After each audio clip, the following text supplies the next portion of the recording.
भगवान ब्रह्मा जी के समीप गए और कहा, सबका तेज अपहरण हो रहा है, सूर्य भी निस्तेज होते जा रहे हैं, हम देवताओं की शक्ति क्षीण होती जा रही। महाराज मुझे पता नहीं कि इसका कारण क्या है, आप कृपा करें। तो ब्रह्मा जी ने बताया, चिंता मत करो, ये दिति के गर्भ में विराजमान भगवान के दिव्य पार्षद जय और विजय, वही अमंगलकारी रूप आचरण करने वाले जब प्रकट होने की भावना कश्यप जी ने बताई तो दिति ने रोक लिया। 100 वर्ष हो गए, प्रसव ही नहीं होने दिया। ये सनक सनंदन सनातन सनत कुमार के शाप से जय विजय दिति के गर्भ में विराजमान है। देख लो, भगवत प्रेमी महात्माओं का अपराध करने पर वैकुंठ से भी नीचे पतन हो गया, जो कदापि ऐसा शास्त्रों में नहीं पाया गया। वैकुंठ में प्रवेश पाने के बाद फिर इस जगत में आना नहीं होता। यद गत्वा न निवर्तन्ते तद धाम परमम मम। लेकिन धाम में भी भगवत प्रेमी महात्मा का अपराध बन गया तो जय विजय को 3 जन्म के लिए दैत्य भाव असुर भाव से इस भूतल पर आना पड़ा। जब ब्रह्मा जी ने समस्त देवताओं को समझाया कि आप शांत हो जाइए, भगवान श्री हरि सबका मंगल करेंगे, ये और कोई अनिष्ट नहीं है, ये दिति ने अपने गर्भ को अपने तपोबल से 100 वर्ष तक रोक रखा है, तो उन गर्भस्थ तेजों में भगवत पार्षदों के प्रभाव से सबका तेज क्षीण हो रहा है, आप शांत होकर के जाइए, कोई चिंता का विषय नहीं। ब्रह्मा जी के कहने से अंधकार का कारण जानकर देवताओं की शंका निवृत्ति हुई और वो पुनः अपने अपने स्थान को लौट। इधर दिति को अपने पतिदेव के कथनानुसार पुत्रों की ओर से भारी अमंगल की आशंका थी। इस सृष्टि का मंगल कर देंगे, ये भगवान के विमुख हैं, ये भगवान से वैर करेंगे, ऐसी आशंका से 100 वर्ष हो गए। गर्भ को गंभीरता पूर्वक धारण की, इनको हम आने ही नहीं देंगे बाहर। फिर जब कश्यप जी ने आदेश किया, ऐसा उचित नहीं है, सब लोगों का वैसे ही अमंगल हो रहा है, पति की आज्ञा का पालन करते हुए उन्होंने जो तपोबल से रोके हुए थी प्रसव किया। यमज पुत्र उत्पन्न हुए, जुड़वे। जे ही उनका जन्म हुआ, जन्म होते ही स्वर्ग पृथ्वी अंतरिक्ष में भारी उत्पात पैदा होने लगे। पृथ्वी कंपायमान हो गई, दिशाओं में आग लग गई, बिजलियां तड़प कर गिरने लगी, आकाश में अनिष्ट सूचक धूमकेतु पुच्छल तारे प्रकट हो गए, बार बार भारी तूफान उठने लगा जो वृक्षों को उखाड़कर धूल भरी आंधी, बिजली जोर जोर से चमक रही है, घटाएं सघन रूप धारण करके गर्जना कर रही, सूर्य चंद्र आदि का तेज लुप्त हो गया, कहीं कुछ दिखाई नहीं दे रहा। घोर अंधकार जन्म लेते ही जो दिति के गर्भ में विराजमान है, महान तेजस्वी यशस्वी भगवान श्री हरि के पार्षद ही है। बड़ी खलबली मच गई, चंद्रमा के आसपास मंडल बैठने लगे, गीदड़ उल्लुओं की भयानक आवाज, कुत्ते गर्दन उठाकर भूंक रहे हैं, झुंड के झुंड गधे अपने कठोर खुरों से पृथ्वी को खोद रहे, रेक रहे, बड़ा अशुभ। गौएं डर गई, गौओं के दुग्ध की जगह रक्त निकलने लगा, देव मूर्तियां कंपायमान पसीना और आंसू निकलने लगे। शनि राहु आदि क्रूर ग्रह प्रबल होकर बृहस्पति आदि सौम्य ग्रहों को लांघकर वक्र गति से चलने लगे। ऐसा भयंकर उत्पात देखकर केवल सनकादि भयभीत नहीं हुए, क्योंकि उन्हें पता है उन्होंने ही तो शाप दिया है। बकाया सबको ऐसा लगने लगा मानो प्रलय का समय आ गया क्या। सनकादि के सिवा एक बार सबको शंका हुई, क्या सृष्टि के प्रलय का समय आ गया क्या, ऐसा अनिष्ट सूचक उत्पात। अब ये दोनों प्रकट होते ही इनका शरीर इतना बढ़ा कि पूरे आकाश को छू लिया, प्रकट होते ही, क्योंकि 100 वर्ष तो गर्भ में ही रहे।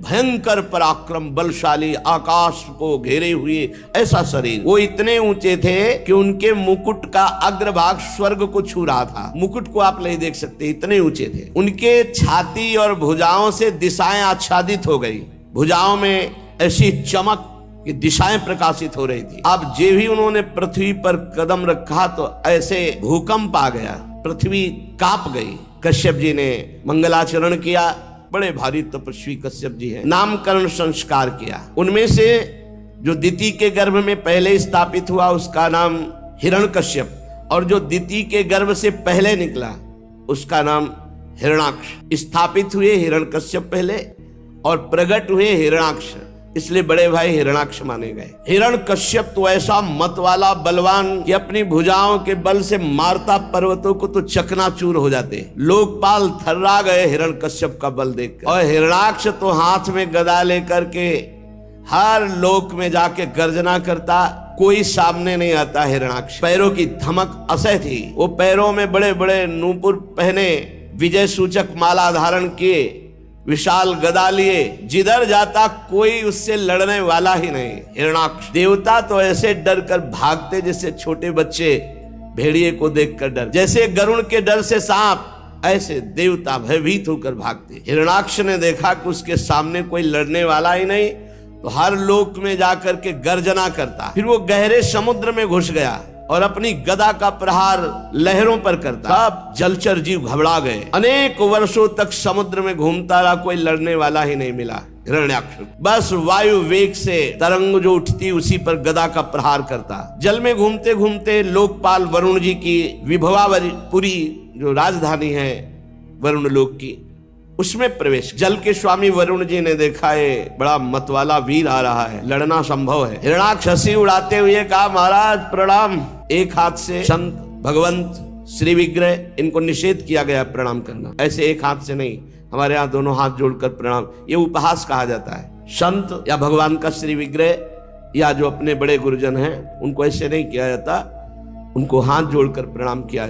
उसने एक हाथ से ऐसे उपहास करते हुए प्रणाम मुद्रा में कहा, महाराज मैं एक भिक्षा मांगता हूँ, क्या युद्ध की भिक्षा मिलेगी आपसे? आप बड़े लोकपाल हो, बड़े वीर हो, कीर्तिशाली हो, तो आप अपनी मर्यादा रखने के लिए मुझे एक भिक्षा दोगे? आओ हमसे युद्ध करो। मदोन्मत्त हिरणाक्ष को देखकर वरुण जी को क्रोध तो बहुत आया, और उन्होंने विचार किया है जीता नहीं जा सकता, क्योंकि ये भगवान का पार्षद है, इसे तो केवल भगवान ही जीत सकते हैं, दूसरा नहीं। तो उन्होंने कहा, चिंता मत करो, तुम्हारे जैसे रणकुशल वीरों को युद्ध में संतुष्ट करके सारी मनोकामना पूर्ण करने वाले एक महावीर हैं।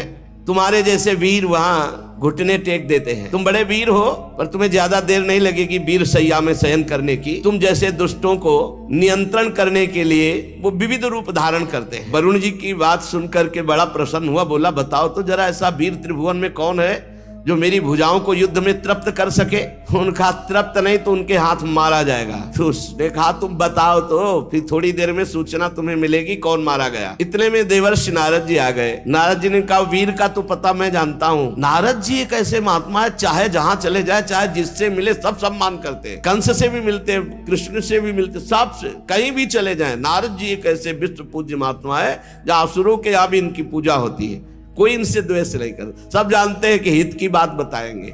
नारद जी ने बड़े हित की बात बताई। विश्व विजयी हिरणाक्ष, तुम्हारी भुजाओं को तृप्त करने के लिए रसातल में एक वीर है जो वाराह रूप में विराजमान है और पृथ्वी लेने गया है। तुम जाओ, पूर्ण तृप्त हो जाओगे। ऐसे वीर हैं जो युद्ध में तुम्हें पूर्ण तृप्त कर। वो खिलखिला के हंसा और कहा, जंगली पशु सुअर से मेरा युद्ध? अरे क्या बात करते हो नारद जी। नारद जी ने कहा, ना समझ, अभी तुम नहीं जानते हो। एक बार जाओ तो रसातल तो पहुंचो। जल को चीरता हुआ वो महावीर हिरण्याक्ष जब गया तो देखा श्याम वर्ण विशाल शरीर। कोई साधारण सूकर थोड़ी थे, वो तो भगवान ने वाराह रूप धारण किया था। जाकर के दहाड़ा हिरणाक्ष और गए, ना समझ, छोड़ पृथ्वी को और मुझसे युद्ध कर। सुराधम, मैं तुझे ही खोज रहा था। मैं देखकर तुझे समझ गया कि तू सूकर नहीं है, तू हरि है, भगवान का पार्षद है। ये माया से लुका छिपी तू दूसरों के सामने कर। ठीक बात कह रहे। ये लुका छिपी हम अज्ञानियों के सामने कर सो, वो ज्ञान शिरोमणि है। मेरे नेत्रों के सामने तेरा माया का जादू नहीं चलेगा। तेरी माया दूसरों के सामने चलेगी, मेरे सामने नहीं चलेगी। मैं तेरा नाश करने के लिए समर्थ हूं। हिरणाक्ष मूढ़, तेरा जो बल है वो योग माया ही है ना, तुझमें कोई पुरुषार्थ नहीं, केवल योग माया से तू बली। आज मैं तुम्हारी योग माया को चकनाचूर करूंगा। जब मेरे हाथ से छूटी हुई गदा तुम्हारे सर पर पड़ेगी तो तुम्हारी योग माया नहीं बचा पाएगी। तब जितने तेरी आराधना करने वाले भक्त देवता ऋषिगण है ना, तब समझ पाएंगे कि तेरे से भी बलवान हिरण्याक्ष है। हिरण्याक्ष भगवान को ऐसे दुर्वचन बोल रहा था। भगवान अपने दांत पर पूरी संपूर्ण पृथ्वी भयभीत हो गई। भगवान ने कहा, तुम चिंता मत करो, बिल्कुल चिंता मत करो, तुम हिलोगे भी नहीं, तुम्हें थोड़ी भी कोई परेशानी नहीं होगी। भगवान वो बोलता गया, पीछे ललकारता गया। भगवान आए और पृथ्वी को स्थापित किया। तीखी दाढ़ वाला वो हिरणाक्ष भगवान से कहता जाता है, बड़े वीर हो, तुम्हें भागने में लज्जा नहीं आती, लेकिन तुम कुछ भी कर सकते हो, तुम्हें संकोच शर्म तो है नहीं। अरे मैं ललकार रहा हूं, मुझसे युद्ध करो। भगवान ने जब आधार शक्ति का प्रयोग करके पृथ्वी को स्थापित, ब्रह्मा जी फूलों की वर्षा कर रहे हैं, प्रभु कार्य संपन्न हुआ। मनुष्य शत्रुपा की संतान इसी में पलेगी। आप पृथ्वी लाकर बड़ा जगत का उपकार किया, मंगल किया। फूल बरसते देखकर हिरणाक्ष ने कहा बहुत अच्छा लग रहा होगा बारा भगवान से, अब मेरी गदा की भी वर्षा सहो। और उसने भगवान को कटु वचन कहते हुए गदा का प्रहार किया। भगवान ने सहज में उसकी गदा फेंकी हुई पकड़ ली। अरे दुष्ट, तुझ जैसे मृत्यु पास में बंधे हुए अपनी आत्म प्रशंसा करने वालों पर महापुरुष जन ध्यान नहीं देते। आत्म प्रशंसा करना अपने सारे पुण्यों का नाश कर लेना है। आत्म प्रशंसा का मतलब होता है अपनी मुख से अपनी बड़ाई करना, कभी नहीं करना चाहिए। इससे सारे पुण्य नष्ट हो जाते हैं। तुम क्या समझते हो हमने ये किया, हमने ये किया, वो सब जा रहा है, सब खत्म हो रहा है। अगर कोई तुम्हारी प्रशंसा करने लगे, राधा राधा राधा, तुरंत काट दो, राधा राधा राधा। अरे भगवान की कृपा, गुरु की कृपा से कुछ बन जाए तो बन जाए, मुझ जैसे अधम से क्या बन। ऐसे अपनी प्रशंसा करना और दूसरे की निंदा करना सारे पुण्यों का नाश कर लेना है। भगवान कह रहे हैं तू अपने मुंह से आत्मश्लाघा कर रहा है, अरे अभागे तू मृत्यु के पास में बंधने वाला है। हाँ, तुझ जैसे वीर से मैं भयभीत होकर भागूंगा। अरे भाई मेरी सामर्थ्य कहाँ कि तुम्हारे सामने खड़ा हो जाऊं। भगवान वाराह देव निशंक होकर ऐसा उत्तर। अब जब दैत्य ने देखा कि भगवान उपहास कर रहे तो क्रोध से तिलमिला उठा और बड़े वेग से मुष्टिका का प्रहार किया, घूसे का प्रहार। भगवान की श्रीअंग का स्पर्श प्राप्त कर रहे। भगवान टेढ़े होकर के अपने को प्रवीणता पूर्वक बचा लिया। जैसे योग सिद्ध पुरुष पर मृत्यु आक्रमण करती है तो वो परमात्म चिंतन में स्थित होने के कारण उस पर मृत्यु का कोई प्रभाव नहीं पड़ता। जैसे बताया कि जब भक्त का शरीर छूटता है तो जैसे मतवाले गजराज हाथी से गले की माला टूट कर गिर जाए उसको पता भी नहीं चलता, ऐसे जन्मत मरत दुषा दुख होई। वो योगी को जो जिसका चित्त परमात्मा में लगा हुआ है, भक्त को जिसकी चित्त वृत्ति भगवान में लगी हुई है, और ब्रह्मज्ञानी को जो आत्मबोध प्राप्त है, तीनों को मृत्यु का दुख नहीं होता। अब तो वो क्रोध से ओट चबाता हुआ हिरणाक्ष गदा लेकर बार बार घुमाकर भगवान पर झपटा। प्रभु वो गदा प्रहार कर ही पाता कि अपनी गदा से उसकी दाईं भौं पर प्रहार किया, पर हिरणाक्ष ने अपनी गदा में वो प्रहार रोक लिया। अब भगवान और हिरणाक्ष का भयंकर युद्ध। देवता लोग तो फूले लिए खड़े हैं, भगवान इसको ज्यादा खिलाइए मत, ये बहुत बलवान है। ब्रह्मा जी भी कहने लगे देव ये दुष्ट दैत्य बड़ा प्रबल है, ये भक्त देवता ब्राह्मण गौ निरपराध जीव इनका नाश करने वाला है, और जो इनका नाश सोचता है आप उसका विनाश जरूर कर दे। इसलिए महाकंटक रूप है प्रभु, इससे खिलवाड़ मत करो। ये दुष्ट बड़ा मायावी घमंडी निरंकुश है। प्रभु आप ऐसे खिलवाड़ कर रहे हैं जैसे कोई गरुण सांप के बच्चे से खेले। प्रभु आप खिलवाड़ मत करो, हे देव ये महाबलवान है। ब्रह्मा जी के कपट रहित वचन सुनकर भगवान मुस्कुराते हुए कटाक्ष किया कि आप शांत रहिए। झपट करके निर्भय विचरण करने वाले हिरणाक्ष की ठुड्डी पर कौमुदकी गदा से प्रहार किया। हिरणाक्ष ने ऐसी गदा मारी कि गदा भगवान की दूर गिरी जाकर चक्कर काटती, पर हिरणाक्ष रुक गया और कहा और अस्त्र उठाओ, हम युद्ध का धर्म जानने वाले हैं, नियत्थे पर वार नहीं करते। भगवान उसकी इस बात पर मुस्कुरा दी, कहा बहुत धर्म बुद्धि रखते हो। स्मरण किया अपने पार्षद सुदर्शन चक्र का। गर्जना करते हुए सुदर्शन जी भगवान के हाथ में विराजमान। सुदर्शन चक्र उपस्थित हुआ भगवान के हाथ में, चक्कर लगाने लगा, किंतु फिर भगवान ने विचार किया कि अपने प्रिय पार्षद को अभी और खिलाया जाए। इसलिए सुदर्शन जी को फिर कहा अच्छा शांत हो जाओ, अंतर ध्यान। सुदर्शन अरे हम ऐसे भगवान के दास, दिव्य भगवान के पार्षद, ये सब दिव्यास्त्र किनके लिए है? भक्तों की रक्षा, भगवान को अपनी रक्षा करनी है क्या? अरे हम सबकी रक्षा के लिए ही है तो हैं। हिरणाक्ष ने देखा कि कमल दल लोचन हरि ने सुदर्शन को बुलाया और फिर शांत कर दिया, तिलमिला उठा और दांतों से ओठ चबाने लगा, मानो भगवान को अब भस्मी कर देगा, और उछल कर बोला ले अब तो नहीं बच सकता। भगवान के ऊपर गदा का प्रहार किया। भगवान ने अपने हाथ से गदा को रोक ली, पुनः वापस फेंक दी। भगवान सर्वशक्ति संपन्न है। महादैत्य हिरणाक्ष का घमंड बढ़ता जा रहा है और भगवान पर विविध प्रहार कर रहा है। कभी त्रिशूल भगवान पर मारता है, कभी गदा, कभी मुष्टिका का प्रहार, घूसे का प्रहार करता है। भगवान उसके इन प्रहारों को सह रहे, खिलवाड़ कर रहे। उसने आसुरी माया का जाल प्रकट किया मायापति भगवान पर।